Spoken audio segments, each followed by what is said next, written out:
Team ইন্ডিয়াকে 5 উইকেটে হারিয়ে দিল ইংল্যান্ড এবং প্রথম টেস্ট ম্যাচ জিতে গেল। টিম ইন্ডিয়া এই টেস্ট ম্যাচটাতে অনেক বড় বড় মিস্টেক করেছে, যেমন খুবই খারাপ ফিল্ডিং করেছে, অনেকগুলো ক্যাচ ছেড়েছে এবং তাই জন্যই এই দশা হয়েছে টিম ইন্ডিয়া।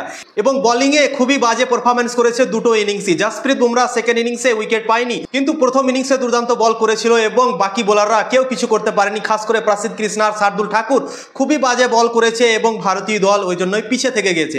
এবং ভারতের দুটো ইনিংসই ক্ল্যাপস হয়েছে। প্রথম ইনিংসে 41 রানে 7টা উইকেট হারিয়েছিল ভারতের দল, দ্বিতীয় ইনিংসে 31 রানে হারিয়েছে 6টা উইকেট। প্রথম ইনিংসে 430 রানে 3 উইকেট ছিল, দিয়ে 471 রানে অল আউট হয়ে গেছিল এবং 41 রানে 7টা উইকেট হারিয়ে দিয়েছিল। দ্বিতীয় ইনিংসে 333 রানে 4টা উইকেট ছিল ভারতের এবং 364তে ভারত অল আউট হয়ে গেল এবং 31 রানে 6টা উইকেট হারিয়ে দিল। তো দুটো ইনিংসই ক্ল্যাপস হয়েছে ভারতীয় দলের, ওই জন্যই ভারতীয় দল খুব একটা বেশি রান টার্গেট দিতে পারেনি। সেকেন্ড ইনিংসে 371 রান টার্গেট দিয়েছিল ইংল্যান্ডকে এবং তা সত্ত্বেও সেই রানটা কাফি হলো না ভারতীয় দলের জন্য, কেননা ভারতের বোলাররা খুবই বাজে বল করেছে, একটাও উইকেট নিতে পারেনি। প্রায় 200 রানের কাছাকাছি প্রথম উইকেট ফেলতে পেরেছিল, তো তখন অনেক দেরি হয়ে গেছিল। এবং জাসপ্রীত বুমরা সেকেন্ড ইনিংসে উইকেটই পায়নি ইংল্যান্ডের দলের। ইংল্যান্ডের ব্যাটসম্যানরা খুবই দুর্দান্তভাবে খেলেছে জাসপ্রীত বুমরাকে, ওই জন্যই জাসপ্রীত বুমরা সেকেন্ড ইনিংসে অতটা এফেক্টিভ হয়নি এবং উইকেট দেয়নি। জাসপ্রীত বুমরাকে তারা দেখে শুনে খেলে নিয়েছে এবং বাকি যারা বোলার আছে তাদেরকে অ্যাটাক করেছে, যেমন প্রসিদ্ধ কৃষ্ণাকে অ্যাটাক করেছে। প্রসিদ্ধ কৃষ্ণাকে অ্যাটাক কি করবে, সে তো প্রত্যেক ওভারে একটা দুটা করে লুজ বল দিচ্ছে, বাউন্ডারি বল দিচ্ছে এবং বলছে কি 4 মেরে নাও। যে কোনো বোলার একটা যখন টেস্ট ম্যাচ খেলবে তাকে লাইন লেনে বল করতে হয়, এক জায়গায় বল করতে হয় 6টা বলকে, কিন্তু প্রসিদ্ধ কৃষ্ণা প্রত্যেক ওভারে দুটো করে শর্ট বল দিচ্ছে বা ব্যাটে করে দিচ্ছে, দিয়ে 4 খেয়ে নিচ্ছে। তো এইগুলো বলার আমার মনে হয় টেস্ট ক্রিকেটে চলবে না। প্রসিদ্ধ কৃষ্ণা আইপিএলে ভালো করেছিল, হাইয়েস্ট উইকেট টেকার ছিল, মানছি ঠিক আছে, কিন্তু এটা টেস্ট ক্রিকেট। টেস্ট ক্রিকেটে আলাদাই একটা ক্রিকেট হয়, যেমন লাইন লেনে বল করতে হয়, সেই জিনিসটা দেখতে পাওয়া গেল না প্রসিদ্ধ কৃষ্ণার তরফ থেকে। তার যেরকম গতি আছে, হাইট আছে, সে যদি লাইন লেনে বল করে, একই লাইনে বল করে, গুড লেনে বল করে, তাহলে তার বল খেলতে অনেক অসুবিধা হবে ব্যাটসম্যানদের, কিন্তু সে লাইনে বলই ফেলতে পারে না। 3টে ফেলছে তো 2টো লুজ দিয়ে দিচ্ছে, একটা অফসাইডের বাইরে দিয়ে দিচ্ছে, একটা শর্ট দিয়ে দিচ্ছে, একটা ব্যাটার করে দিয়ে দিচ্ছে, তো এভাবে চলবে না। এবং শার্দুল ঠাকুরকে যে খেলিয়েছে সেও কোনো এফেক্টিভ হয় না। আজকে সেকেন্ড ইনিংসে 2টো উইকেট নিল 2টো বলে, কিন্তু যখন সে উইকেট নিল অনেক দেরি হয়ে গিয়েছিল, ভারতের দল অনেকটা হেরে গিয়েছিল ম্যাচ। ভারতের জন্য প্রায় 10-15%ই চান্স ছিল তখন, তো তখন উইকেট নিয়ে কোনো লাভ নেই। যে সময় উইকেট নিতে হতো ভারতীয় দল সেই সময় উইকেটটা পায়নি। এবং এসএসবি জয়সওয়াল আজকেও একটা ক্যাচ ছেড়ে দিল মোহাম্মদ সিরাজের বলে বেন ডাকেটের। বেন ডাকেট যখন 97 রানে খেলছিল তখন তার একটা ক্যাচ শর্ট বলে লেগ সাইডের দিকে গিয়েছিল, লেগ সাইড থেকে দৌড়ে এসে এসএসবি জয়সওয়াল ক্যাচ নেওয়ার চেষ্টা করছিল এবং তার হাতে বলটা পড়েছিল, তা সত্ত্বেও এসএসবি জয়সওয়াল ক্যাচ ধরতে পারলো না।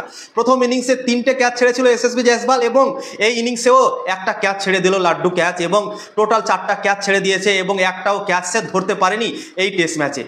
তো খুবই বাজে ফিল্ডিং করলো এসএসবি জয়সওয়াল এবং সে নিজেও ভাবতে পারেনি কি কেন এরকম হচ্ছে তার সাথে, সে কেন একটাও ক্যাচ ধরতে পারছে না এই টেস্ট ম্যাচটাতে। সে নিজের মনে কোশ্চেন করছে কি হচ্ছে তার সাথে।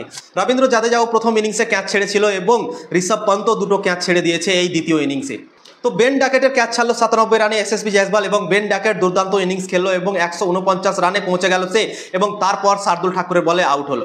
তো 52 রান এক্সট্রা করে নিল বেন ডাকেট এবং তখন যদি সে আউট হতো ভারতীয় দল প্রথম উইকেটও পেয়ে যেত। ভারতীয় দলের বোলাররা অনেক সংঘর্ষ করছিল প্রথম উইকেট ফেলার জন্য। টেস্ট ক্রিকেট এমন একটা খেলা, প্রথম উইকেট যদি পড়ে যায় তাহলে তারপর ভালো বল হতে লাগে এবং বোলারদের কনফিডেন্স বেড়ে যায় এবং তাগড়া বল করে, কিন্তু প্রথম উইকেটটাই আসছিল না। ভারতের ভাগ্য খারাপ ছিল, অনেক বল ব্যাটের কানা দিয়ে যাচ্ছিল, বিট হচ্ছিল, কিন্তু ইংল্যান্ডের ব্যাটসম্যানরা আউট হচ্ছিল না। তো একটা জিনিস আমি দেখলাম কি ইংল্যান্ডের সাথে ভাগ্যটাও ছিল আমি বলবো, কেননা অনেক বল আমি দেখেছি ব্যাটের কানা দিয়ে গেছে কিন্তু তারা আউট হয়নি, বেঁচে গিয়েছে। এবং বেন ডাকেট দুর্দান্ত খেলেছে ঠিক আছে, কিন্তু 97 রানে যখন সে ছিল, যখন ক্যাচটা ছাড়লো, সেই সময় যদি ভারতীয় দল সেই উইকেটটা নিয়ে নিত তাহলে অনেকটা চাপে পড়ে যেত ইংল্যান্ড, কেননা যখনই উইকেট পড়েছে 2টো করে উইকেট পড়েছে। প্রথম উইকেট যখন আউট হলো জ্যাক ক্রলি, তারপরে আর একটা উইকেট পড়ে গেল অলি পপের, তারপর যখন বেন ডাকেট আউট হলো তারপর হ্যারি ব্রুকও আউট হয়ে গেল।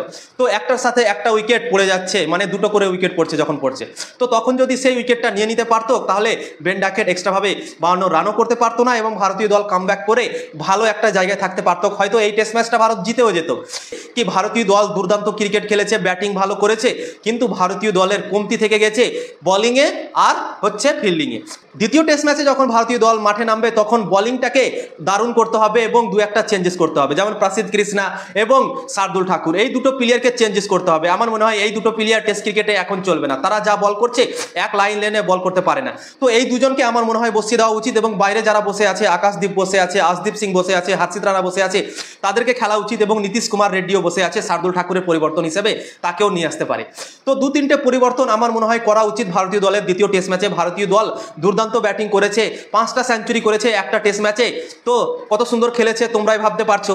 তো ভালো খেলেছে, ব্যাটিং দুর্দান্ত করেছে দুটো ইনিংসই, কিন্তু আমাদের দু জায়গায় ক্ল্যাপস হয়েছে দুটো ইনিংসই।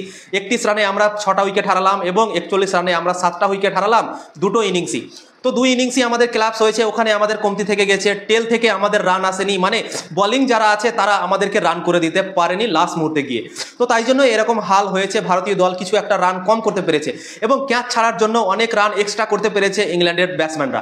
যদি সেই ক্যাচগুলো ধরা পড়ে যেত, ইংল্যান্ড হয়তো 250-300 রানই প্রথম ইনিংসে থেমে যেত, যতগুলো ক্যাচ ছেড়েছে ভারতের ফিল্ডাররা। তো যাই হোক, অনেকগুলো খারাপ হলো এই ম্যাচে ভারতীয় দলের হয়ে অনেকগুলো ভালো হলো। শুভমান গিলের ইয়াং টিম দুর্দান্ত খেলেছে ইংল্যান্ডের মাটিতে, ইংল্যান্ডকে চ্যালেঞ্জ দিয়েছে এবং ইয়াং টিম নিয়ে লড়াই করেছে। লাস্ট মুহূর্তে গিয়ে হারলো ভারত, কিন্তু 5 দিন খেলা হলো, 5 দিনই ইংল্যান্ডের সাথে লড়াই করেছে ভারতীয় দল, এটা দেখে একটু ভালো লাগলো। কিন্তু দুটো জিনিস ভারতীয় দল খারাপ করার জন্য এই ম্যাচটা হেরে গিয়েছে, একটা হচ্ছে ফিল্ডিং আর একটা হচ্ছে বোলিংয়ে জাসপ্রীত বুমরা ছাড়া কেউ ভালো বল করতে পারেনি এই টেস্ট ম্যাচে এবং তাই জন্য ভারতীয় দল একটা জিতা ম্যাচ হেরে গিয়েছে। জিতাই বলবো আমি, যতগুলো ক্যাচ প্রথম ইনিংসে ভারতীয় দল ছেড়েছে, ইংল্যান্ড তো 250-300 রানের বেশি করতে পারতো না এবং 150 রান মতো লিড পেয়ে যেত ভারতীয় দল প্রথম ইনিংসে যদি সেই ক্যাচগুলো ধরা পড়তো। তো সেই ক্যাচগুলো ধরতে পারলো না, তাই জন্য এই হাল হয়েছে ভারতীয় দলের। এবং বোলিং ভালো করতে পারলো না, শার্দুল ঠাকুর একদম ফালতু বল করেছে আমি বলবো, এবং প্রসিদ্ধ কৃষ্ণা সব থেকে খারাপ বল করেছে এই টেস্ট ম্যাচে। উইকেট নিয়েছে ঠিক আছে, 5টা উইকেট সে নিয়েছে দুটো ইনিংস মিলিয়ে, কিন্তু খুব বাজে বল করেছে। 15 ওভার বল করেছে সেকেন্ড ইনিংসে, 92 রান দিয়ে দিয়েছে, 6-এর উপরে রান দিয়ে দিয়েছে। তোমরা ভাবতে পারছো কত খারাপ বল করেছে সে। খুবই খারাপ বল করেছে ভারতের বোলাররা এবং খুবই খারাপ ফিল্ডিং করেছে ভারতের ফিল্ডাররা। তো এই দুটো কারণের জন্য ভারতীয় দল প্রথম টেস্ট ম্যাচটা জিততে পারলো না এবং ইংল্যান্ডের কাছে আনফরচুনেটলি হেরে গেল।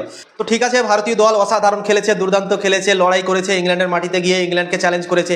তো ভারতীয় দলকে সাপোর্ট করো, যে ভুলগুলো হলো এই প্রথম টেস্ট ম্যাচে, দ্বিতীয় ম্যাচে যেন এই ভুলগুলো না হয়। টিম ইন্ডিয়া এর উপরে কাজ করবে এবং আশা করছি দ্বিতীয় টেস্ট ম্যাচে আরও বেশি শক্তিশালী হয়ে মাঠে নামবে।